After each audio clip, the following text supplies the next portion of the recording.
The next era of my life started actually my senior year of high school, where I'm still, we're number one ranked. We were like number one ranked team in the state, number 7, top 10 in the country. But I wasn't getting a lot of scholarship looks. But that year, where our team was so good, we hired a strength coach for the first time. I fell in love with strength and strength coaching, and I'm like, that's what I want to do. That's what I want to go to school for. I'm burnt out on basketball. I don't want to play D3. I want to get strong, and I want to start competing in strength sports. So I'm 6'2" at that time. I graduated high school. I'm like 185. Yeah. And I'm like 6'2", 6'3", 185.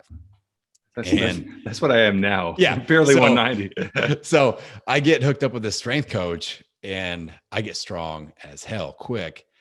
And he's like, we got to do a deadlift competition. Like, he took me to a powerlifting meet, but it's just deadlift only.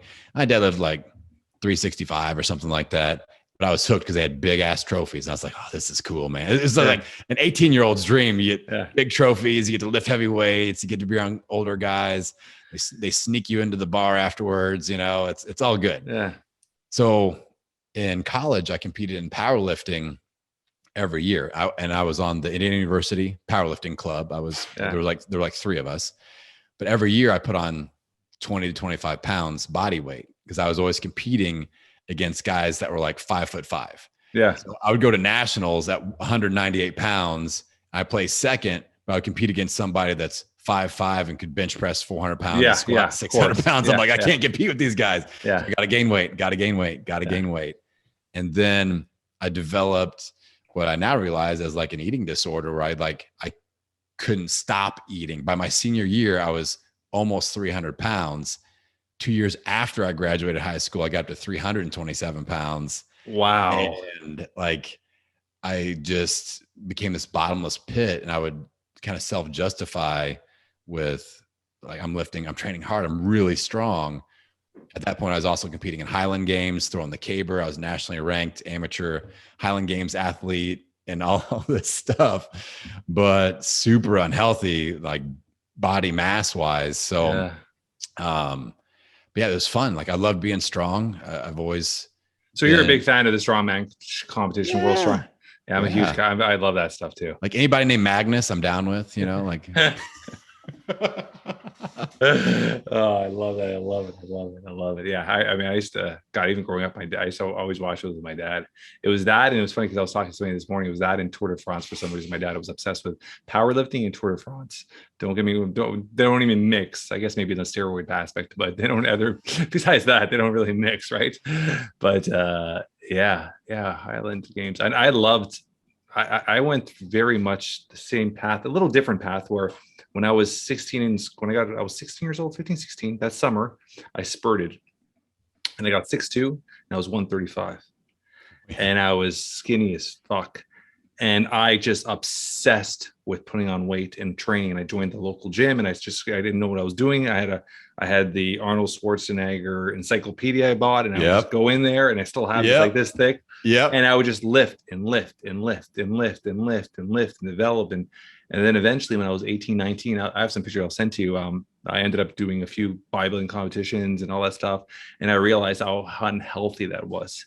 And by like 21, I was like, I'm done with this world. Yeah. And so but since then, I've never, ever shied away from weight training or working out. I mean, that's still a huge part of me and is part of my kids, my family. But that's crazy. So back to your story, 3-something, you had you're eating yourself to death one way or another. What triggered it? What switched that around? So it was. You saw the documentary on McDonald's?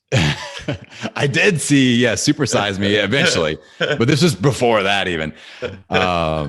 I for like the last 20 years, there's been this weird health thing that happens to me, and it happened as much as like 3 months ago. It happened again, where I pass out, I black out. They know it's a heart related issue, but they didn't know what was causing it. I would pass out, black out, hit my head, whatever. And then I would go to the hospital, and they would go, "Oh, you're the healthiest person we've ever had. Like, nothing's wrong."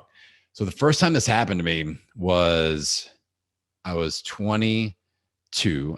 I just got back from powerlifting nationals. I was about 275 at that point. Yeah. and blacked out, hit my head on the bathroom sink, got to go to the hospital. That was the first time it happened. I'm about 22. So I knew something wasn't right. That kind of scared me. And then a couple of years later, I am doing Highland Games out at Estes Park, Colorado. It's at elevation. And I'm just like, I can barely breathe. The elevation just crushed me. Walking up a few steps, I'm like, oh, this sucks. And that was the last Highland Games I ever did, man. I actually left all of my equipment there just because I got committed. I'm like, if there's two routes I can go in this sport, I either need to push to weigh close to 400 pounds and get as strong as humanly possible, and I can turn pro, or I need to get healthy.